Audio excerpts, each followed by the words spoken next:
কত সময় ধরে এখানে অপেক্ষা করছেন? এখানে মিনিমাম এই যে আর 10 মিনিট হইলে 6 ঘন্টার মতো হবে। কোথা থেকে আসছেন? আমি আসছি টাঙ্গাইল থেকে। এখানে যাবেন কোথায়? যাবো হইলে যাই আপনার গ্রিন রোড, কি কাজ? ওখানে বাসা আর কি।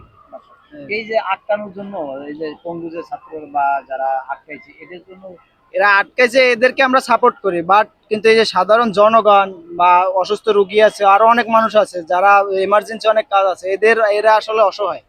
এদেরকে মনে করেন উপদেষ্টা যাই হোক, যারা এদেরকে যারা অসুস্থ আছেন, যারা আন্দোলন করতেছেন, এদের সাথে কথা বলে সমন্বয়কেরা এরা সমাধান কইরা, আমাদের সাধারণ মানুষের তো কোনো অপরাধ নেই এখানে। এদেরকে কষ্ট দিয়ে কি লাভ? আমরা আমরা কি অপরাধ করছি? আমরা কার কাছে যাবো আমরা আসলে বুঝতেছি না। পুলিশের কাছে গেলে পুলিশ বলে আমরা কি করবো, আপনারা আন্দোলনকারীদের কাছে যান। ঠিক আছে, আমরা কার কাছে যাবো? সাধারণ মানুষ সবসময় বলির পাঠ হইতেছে আমরা। ঠিক আছে, কি কি ক্ষতি আসছে? সময়ের নষ্ট হচ্ছে, এমার্জেন্সি কোনো অনেক মনে করেন আমাদের কাজের ক্ষতি হইতেছে। তারপরে অনেকের মনে করেন গাড়ি চালায়, যারা ভাত খায়, যারা ইনকাম করে, তাদের রিজিকের পেটের ক্ষতি হচ্ছে। ক্ষুধার্ত, আমরা তো সবাই ক্ষুধার্ত এখন, আর খাওয়া দাওয়া করতে পারতেছি না।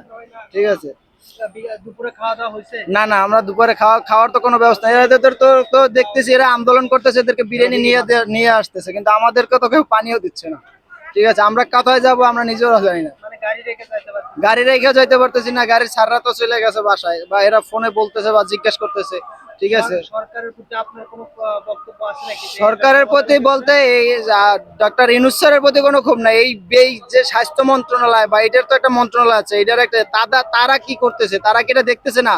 হাজার হাজার চ্যানেল করতেছে, কিন্তু এই চ্যানেলগুলোর মাধ্যমে কি তারা দেখতেছে না? এটা কি সমাধান করার মতো তাদের ক্যাপাসিটি নাই? আমি এটাই বুঝতে পারি না। এই যে জুলাই অভ্যুত্থানের যে যারা আহত আছে এবং যারা মারা গেছে তাদের সবার জন্য তো একটু ফান্ড তৈরি করা হয়েছে। হ্যাঁ, তারপরে এই অসুবিধা এখন সেইটাই বলতেছি আমরা, সেইটার জন্য তারা সমন্বয়ক বা হোক, যারা উপদেষ্টা, তারা এটা সমাধান না করলে এইটা সাধারণ মানুষের ভোগান্তি দিয়ে কিভাবে সমাধান হবে আমার মাথা আসতেছে না।